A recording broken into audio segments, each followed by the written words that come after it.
Olive found herself on a long street of houses. Next to a piano, there was a man dressed in overalls. He was scratching his head. Hello, I'm Olive. What have you got there? She asked. All right, Olive, I'm Fred. This here's a piano. I've got to deliver it to number 81. Said Fred, pointing to a gate. Should be easy.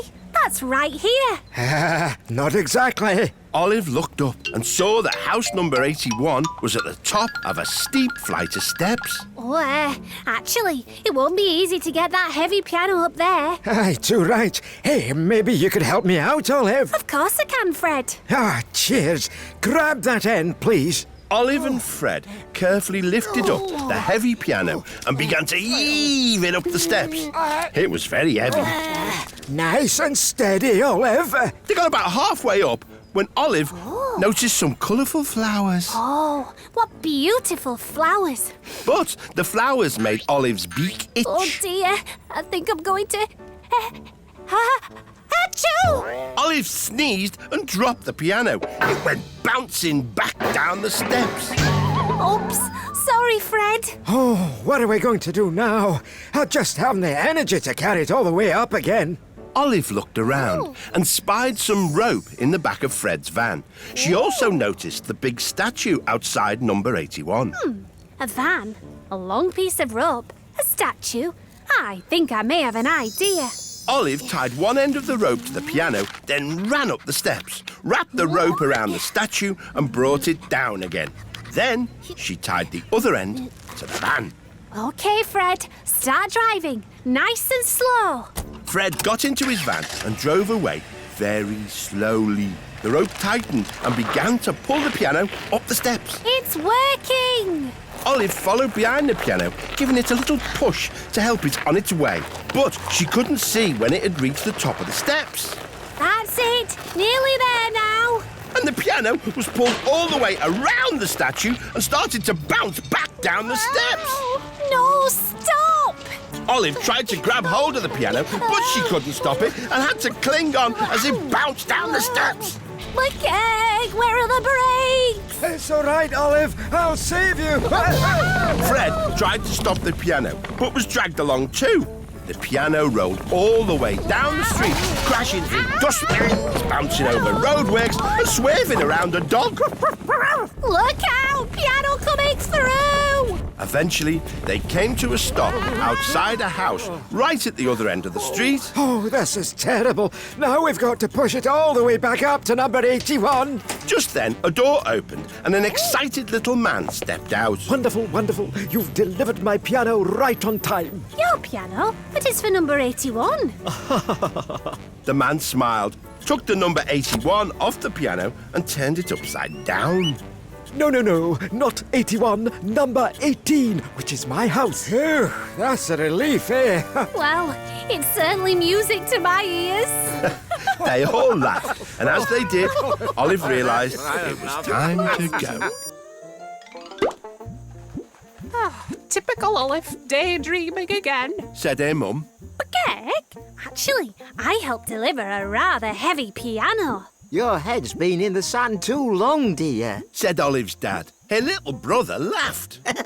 But Olive wasn't listening. She was already dreaming of her next big adventure. Olive the Ostrich!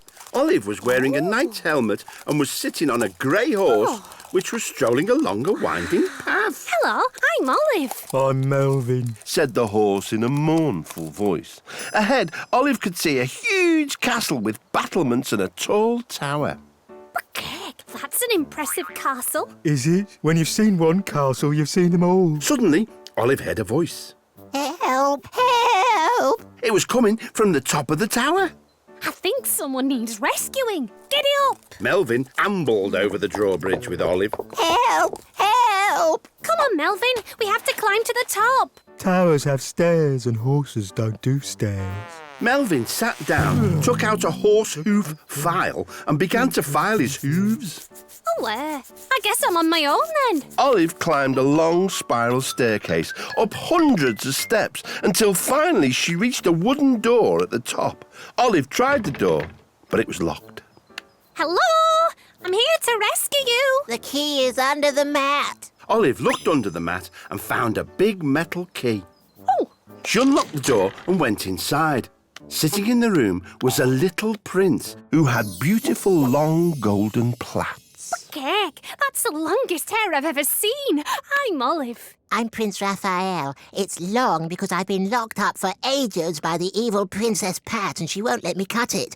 You have to get me out before she returns. Hold it right there, Knight. Growled a voice. I'm Princess Pat and you ain't going nowhere with my lovely long-haired prince. Well, actually, I'm here to rescue him. Yeah, right, that's what you think. Princess Pat marched out and locked the door behind her. What are we going to do now? Olive looked out of the window. Far below, she saw Melvin still filing his hooves. A prince with long blonde hair. A hoof file. I think I may have an idea. Oh, Melvin!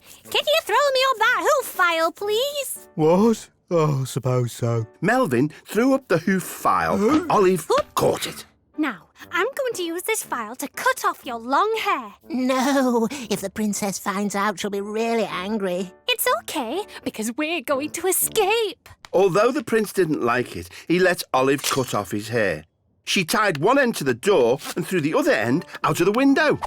Right, we can use your hair to climb down and get away, but we must be really careful. Olive carefully climbed down from the window.